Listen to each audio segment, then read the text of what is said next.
নিজ ছবির ব্যানার নিজেই ছিঁড়লেন মেয়র। অবৈধ পোস্টারের বিরুদ্ধে কঠোর বার্তা।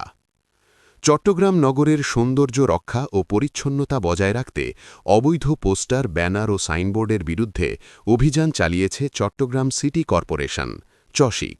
রবিবার নগরীর কাজীর দেউড়ি, চেরালি পাহাড়, আন্দরকিল্লা, লালদিঘি ও চকবাজার সহ গুরুত্বপূর্ণ এলাকায় এ অভিযান পরিচালনা করেন মেয়র ড শাহাদাত হোসেন।